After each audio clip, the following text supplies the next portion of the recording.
but I wanted to tell you, I mentioned the 30 years of the annual report. I said annual reports because I used to do annual reports.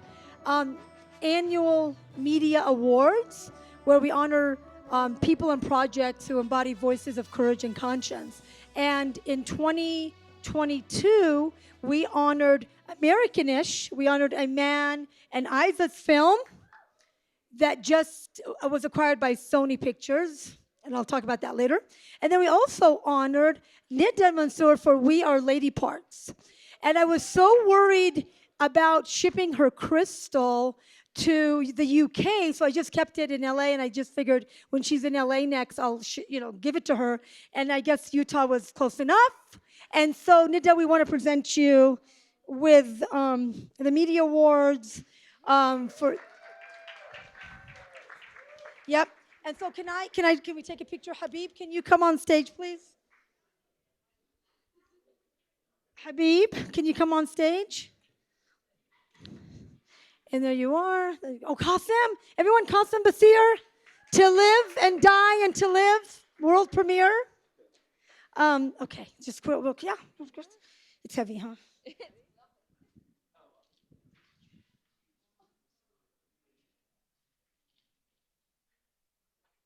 and then Iman and Aizzah, can you just come on up? Nice shirt,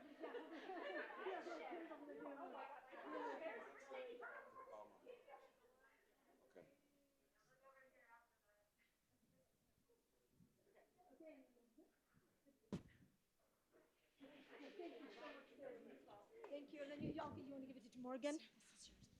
Thank you. Okay. Bismillah ar-Rahman ar-Rahim.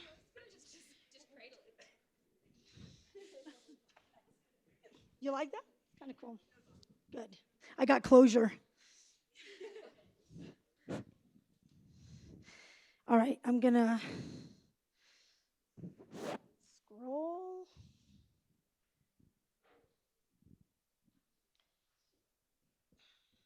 I usually kill trees and they have paper, but I decided not to have paper. Okay, Bismillah ar-Rahman ar-Rahim. How are you? I'm so proud of you. I'm so proud of you. Thank you. Okay, I found my notes. Our next panel is Muslim cinematic storytelling, and it is in community with the Islamic Scholarship Fund. Our moderator is Iman Zawahry, who is one of the first hijabi American Muslim filmmakers in the nation, a Sundance Momentum Fellow, and the director of film programs at the Islamic Scholarship Fund, ISF. ISF started in 2009 and was the very first American Muslim organization to ever fund Muslim filmmakers. Iman's feature film, American-ish, is the first American Muslim rom-com made by an American Muslim woman about Muslim women, and it was just acquired by Sony International. And I am a huge fan of Iman.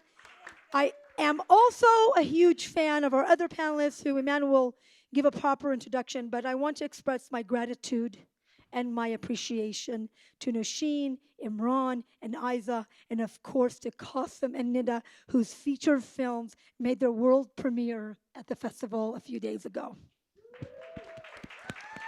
Before I turn it over to Iman, let's take a look at the American-ish trailer, and then we'll hand it off to you, Iman. Thank you, Sue. All right, thank you. Mom, don't you want us to have more than this? Be something? Yes, but first you go and get married and have children. Then go, be whatever you want. Dude, I'm never gonna be able to afford my own place. Home's not that bad. It's a zoo, Mariam. What's the purpose of your visit? I'm here to find a nice Pakistani-American doctor to marry. Jeez, it's just a study group. The MPACs aren't gonna ace themselves. I wanna go to Harvard. It has the best PEDS program in the country. Hey. I gotta tell you, Roombas really freak me out. If you're gonna get a Roomba, just put it only in your room. Khala, these prices are ridiculous.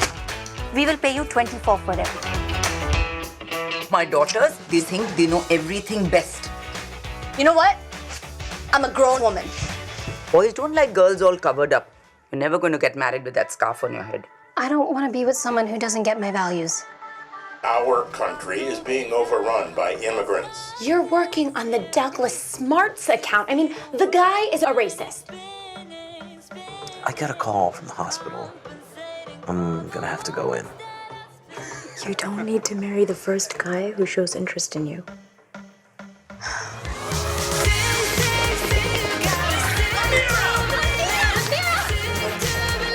Everybody's gonna get what they want.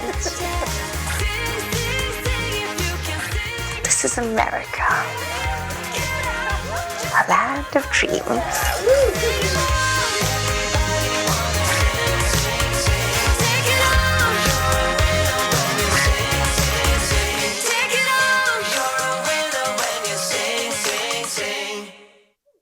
All right,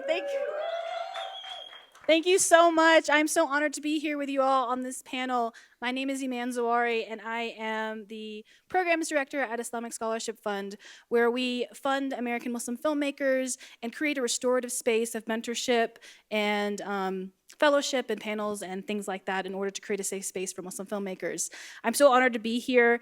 You know, I just want to take a moment to really express this, which is the Muslim house. I was at a multicultural panel yesterday, and they brought all the houses to the multicultural panel. It was like the most, I felt like it was such like light. And Sue and MPAC were there, and they've been doing this for 8 years and creating this space to where we have put an imprint here, and I think it's so amazing. Can we please give them a hand for that? So, what I've dealt with most of the time here as an American Muslim filmmaker, and the challenges is, you know, we are always asked as BIPOC filmmakers, like, okay, let's talk about representation, instead of really talking about our craft. And that's what we really want. My friend Nikiatu, who made Nanny, she had said, you know, look at someone and ask a BIPOC filmmaker what it is that is about the craft and watch their faces light up. And that's what we really need, and that's why we're here. So we curated this panel to show clips of films and then see why we have made these films and what they kind of mean to us in our stories, because we all have a unique voice. And so Americanish, I had made, with my partner Aizzah Fatima, to show the American Muslim woman that we're not a monolith and that we have agency over our own lives. And that was our journey in telling that story. And we're very excited that was seen by Sony Pictures, which is really awesome. So I want to start off introducing our amazing panelists. So we have Nida Manzoor, who is a writer-director and created the hit show We Are Lady Parts with BBC and Peacock, and has premiered her debut feature film, Polite Society, here at Sundance by Focus Features, and will be released nationwide April 28th. Welcome, Nida. Qasim Basir is on the ISF Film Advisory Council and is an award-winning writer and director, and he was a trailblazer as one of the first American Muslim filmmakers with his debut film, Muslim. His feature, A Boy, a Girl, a Dream, premiered at Sundance in 2008, and his film, To Live and Die, 2018. 2018. It says 18 on the sheet. 2018, and his film, To Live and Die and Live, world premiered at Sundance this year. Welcome, Qasim. Aizzah Fatima is a two-time ISF recipient, an actor, filmmaker, and comedian. She has appeared in New Amsterdam, Blue Bloods, and High Maintenance. The Wall Street Journal called her critically acclaimed one-woman play, Dirty Packy Lingerie, breaks down stereotypes of Muslim women. Imran J is a scholarship recipient, an ISF scholarship recipient, and an award-winning writer-director who's been in the film industry with years with editorial credits on major studio films. Currently, he's in post-production on his feature film entitled Mustache, a coming-of-age dramedy based on his real-life experiences growing up in Pakistani household in the Bay Area during the 90s, produced by Christopher Storer from 8th Grade and Rami, and Christina Wan from Birdman and the Reverend. Welcome, Imran. And last but not least, we have Nausheen Dadabhoy, who is an ISF recipient and a director and cinematographer whose work spans fiction and documentary. She lends an Oscar-nominated film, an Emmy-winning documentary, and films that have played at Sundance, TIFF, Locarno, and on Hulu, HBO, and PBS. Her last feature, An Act of Worship, premiered at the Tribeca Film Festival and had a national broadcast on POV. Welcome, Nausheen. So let's get this started. Let's start off with Imran's film Mustache, which is a sneak peek that we are getting. It is going to be premiering at South by Southwest, and it is a work in progress that he's allowed us to show today. So let's play the clip.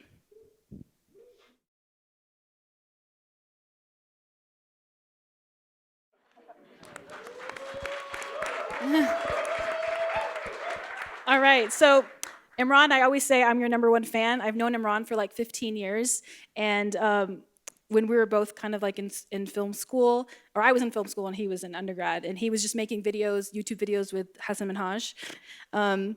He's come a long way, you know, editing and telling very distinct coming-of-age stories. Can you tell us a bit about Mustache and why you're telling this story?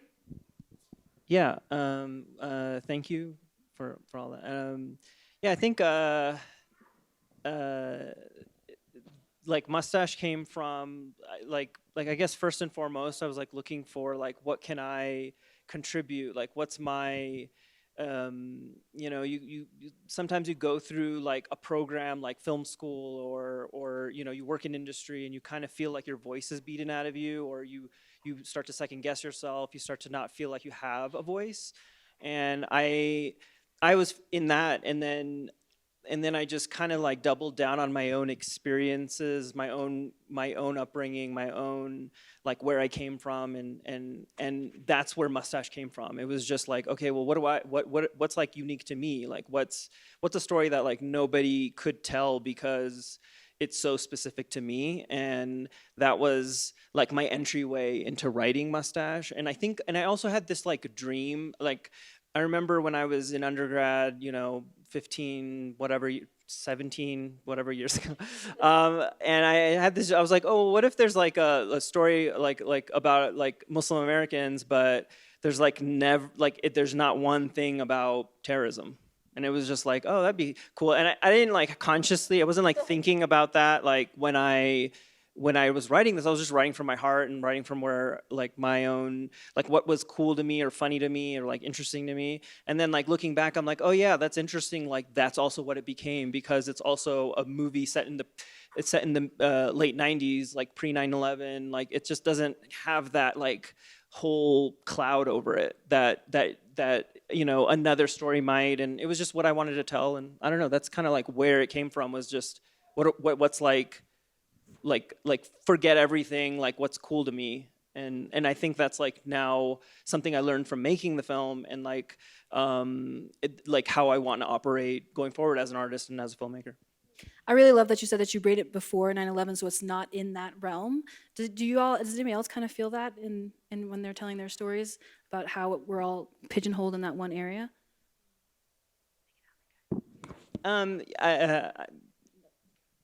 Yeah, I don't know. Well, does anybody want to chime in here? Yeah, I mean, I totally feel that in a way. Like for me, it was like wanting to, again, show up my story, but wanting to take over genres where I feel like we have been particularly excluded. You know, hearing about American-ish, doing a rom-com. For me, I was like, I really want to do an action movie. And so it's sort of like claiming spaces where we don't really see ourselves. So I feel like that's real. Yeah, for sure. All right, cool. Let's go on to Nausheen's An Act of Worship.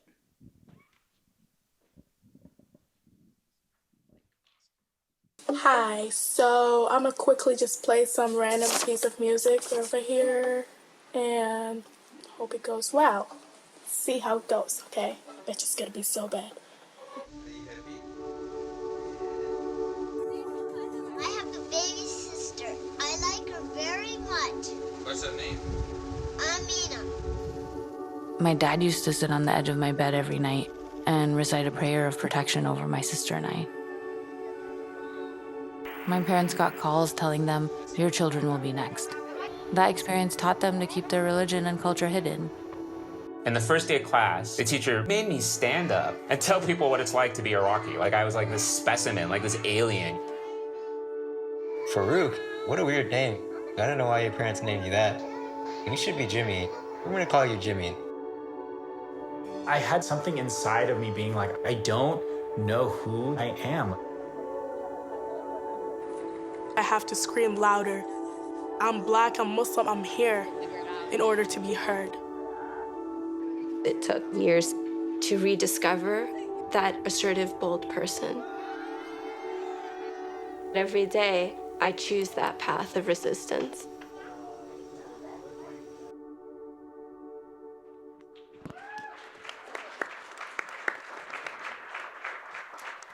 So Nausheen, you're a seasoned cinematographer, and your film Act of Worship, which is an ISF recipient film, tells the story of American Muslims. The film offers a counter-narrative of pivotal moments in U.S. history and expresses the impact of anti-Muslim rhetoric and policy on young Muslims who came after 9/11. I remember you making call-outs to American Muslim stories and getting footage. So these are true, authentic stories that she did a call-out into a very community-driven, and I think Imran's childhood. I'm in there. Yeah. I was one of the kids in there. Which is so awesome. Can you tell us why you told this story? And for you as an American Muslim, like telling this, how it kind of affected you? So the film started in 2016. I watched the election. It was very traumatizing. And I started thinking about the film. And you see like the archival in it, but a large part of it is also present day verite that follows 3 young women who are kind of, they're doing activism around issues that are impacting the Muslim community. And we have a timeline of history. So it starts at in the 1970s really, and then like comes all the way to present day. And so it kind of goes back to your question about 9/11, like there's so much importance placed on 9/11, but Islamophobia in this country and in other countries like the UK started way before 9/11. And so it felt really important at that time to like think about our history and like it felt like also like important to sort of educate our community on what had happened to them. But at the same time, in talking to people, so when the sort of the structure of the film, it has these 3 young women that are in present day, and then there's this historical timeline that shows kind of like the weight of everything they're carrying, this like, this policy and history that's been impacting all of us. Like it's the weight of all of the things that we're carrying as we're even thinking about how we tell our stories, right? And that narrative of what that history was, one of the biggest challenges was like, okay, how do we tell that without telling it through news media footage, because that's been so violent towards our community. Like the official narrative is violent. And so I interviewed, I think like 60 people, some of them are in this room. Like it was just like a lot of people that I knew. And then I did call outs to people like Imran, and I was like, do you have home videos? And they kind of narrate each of those moments. And that's, some of those narrations are like really hard because they're talking about trauma that they went through. But while you're hearing that, we have home video footage of what people's lives were like during that time, which was to like recontextualize that period for us too. And there are moments of joy, there are moments of like teenage angst, there are moments of, birthdays and weddings and like all the things that like, I really thought about it in terms of like visual imagery of like Americana. And it like when we think about Americana and like baseball games and barbecues, like you just think about white blonde children. And it's like Imran is in that, clip, and it's like that we also occupied those spaces. And so it was kind of like to recontextualize that moment for ourselves, and also kind of like I don't know, like even the visual language of that, of it being like, he's holding the camera, shooting his family's home videos. It's like our lens of how we saw ourselves. And I think that was like really important to me about making it not just from my perspective or even the perspective of our 3 participants, because as we all know, like Muslims are not a monolith. And there's also a lot of pressure for a single person to carry a story. And there's so much pressure when we make movies where like somebody's like, well, that's not my story. And I really wanted to make this like community narrative. But I think like in kind of doing that, like there is a lot of pressure and as a filmmaker of like trying to hold everybody. And so I do admit that like there's a lot of me in there. But there's, you know, there it was really like trying to like bring everybody into the process so that we like everybody could sort of reclaim like our story like through like their voices and their images. That's amazing. That's really beautiful. What was the response to it from the main community and our overall community? Yeah, this is a really interesting question because I think, you know, I think it's really important that we're here today because I think it's really hard for people outside of the Muslim community to really understand our story. And I think there has been this like night and day, I would say, response to the film where there's been such an embrace by the community where like, it's crazy to me that people are like, it was like therapy for me to watch this movie, yes. Which is, you know, like really touching as a filmmaker to hear that. But from outside of the community, even the way the story was told, it was just like, just make it about these women, just make it about these activists. Like you can't have all these different characters. And like, you know, like there was the idea that we were creating a new language to tell our story and that we had to what existed like didn't work like for me to tell this story. And there was a lot of resistance, not just to what the story is about, but also the craft of it. All right, thank you so much. That's beautiful. All right, yes, thank you. All right, let us play Qasim's clip, To Live and Die and To Live.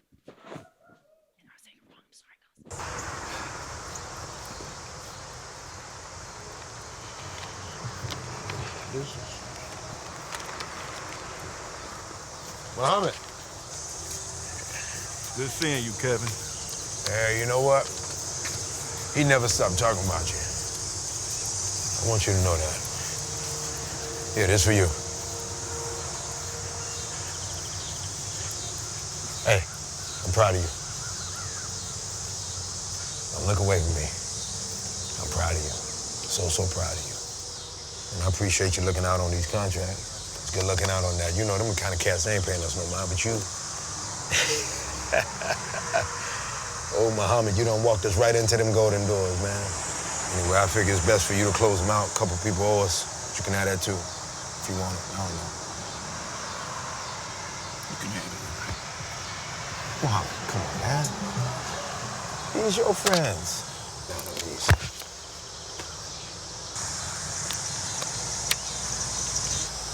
These your people. Besides, you know Khaled run the business. I know my station. Not quite like it. Hey.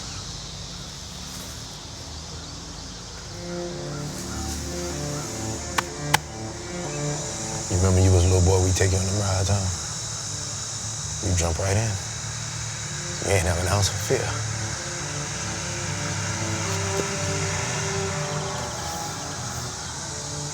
Jump on back in.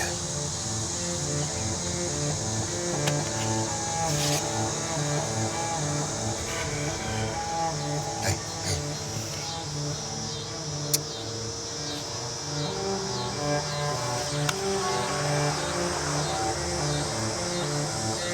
I got it.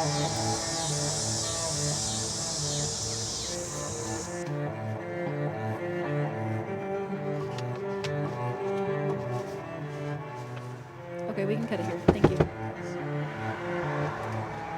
You can stop the clip, please. Y'all in your trucks. Thank you. Used to be.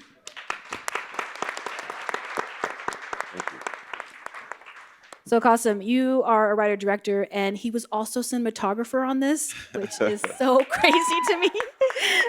Yeah, it's crazy to me too. I can't even wrap my head around it. You have a very distinct voice, and you tell these beautiful stories of our struggles. In this story, you go on the journey of grief. Can you tell us more about why you told the story now and the journey of the story? Yeah, for sure. So I something was telling me to tell a story that scared me. My stepfather passed away 5 years ago, and he had such a significant impact on me, you know. And you know, in this film, when I was a boy, I would go work with him. He was a carpenter, and he would take me on these jobs around Detroit.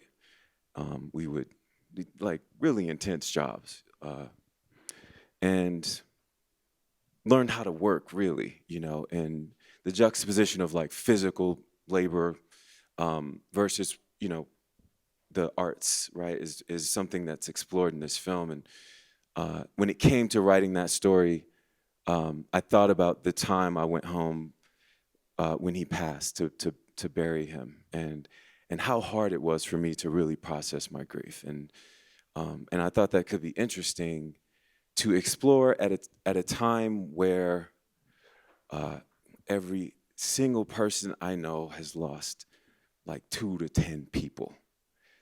You know, I don't know a single person that has not lost people in the last 2 years. I don't. So I always consider the larger context. It's like when I'm making a story, I'm like, this would be interesting for me, but like, would people want to see this and talk about it? In this moment, I thought so, and there began the journey of To Live and Die and Live. And so, yeah, that's where it came from. Yes, and can you tell us again? Go ahead. Thank you. And you can tell us like about your craft. So why did you just decide to be the DP as well? So we had moved back to Detroit from LA. Just the pandemic was happening. Our kids, my wife's over there. We had a son and another one on the way. And my son's becoming a pandemic baby. It's just understanding us, like parents are at home. That's all he knows, you know. Every time I would leave, he's like freaking out. You know, he just did not. So it's like he's got all these cousins back home. Wife's from Chicago, so it's close to Detroit.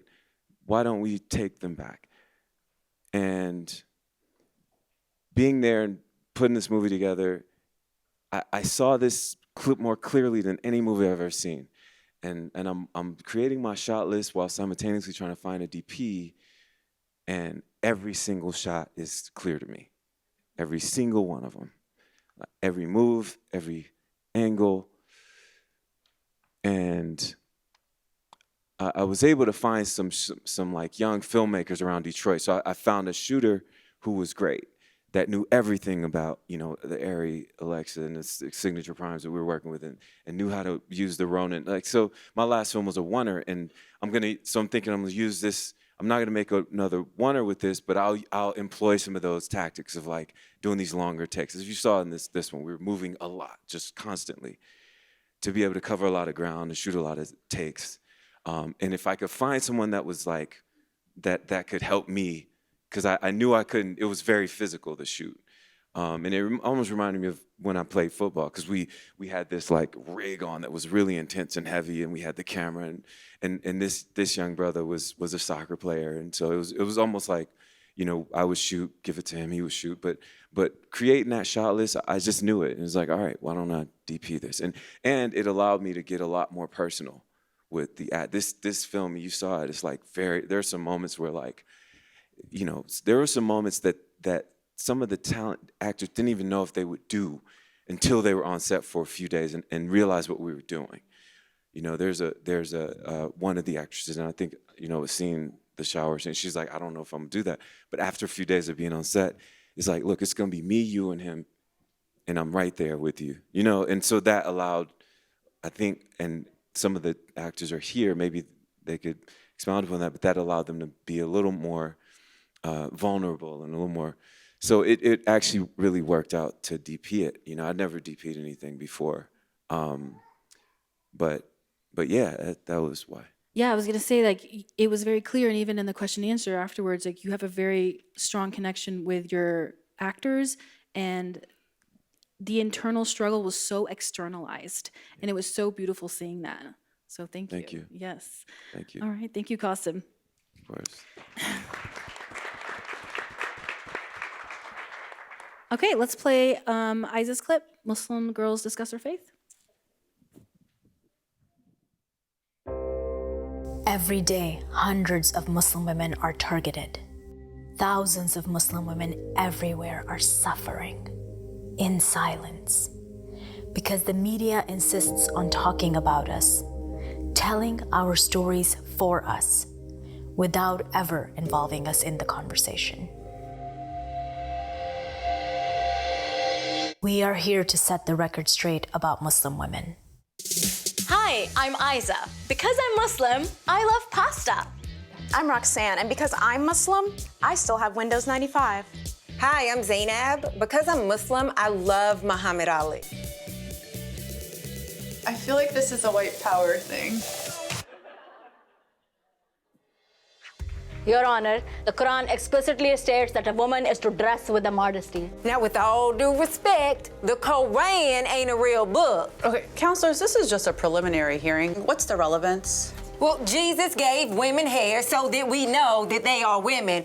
What if men get confused? Well, not real men. Okay, gentlemen, may I remind you why we're all here today? Your Honor, if we don't tell the woman how to do the dress, how will she know it? Well, that's not your job. Your job. Corinthians 10:31, and I'm paraphrasing, says that thou shalt honor the Lord with how you dress. Now, you should honor your husband, too. Fitted dress if she has a sexy figure. Exhibit A. If I see the shape of her buttocks, I want to do hanky-panky. Short sleeve above the elbow. Long sleeve at all times. Tight dress. Loose dress down to her ankle. Gentlemen, this is completely unprofessional. Okay, one wrist and a little bit of her knee so when she sits cross-legged, I can have a show. No wrist and no neck. Well, if she don't show her neck, and how will we know she's wearing her crucifix? Astaghfirullah. Gesundheit. These people want women to wear ugly, baggy robes all day like the judge. Excuse me, Richard? No offense, Your Honor. Big and baggy looks great on you, and you can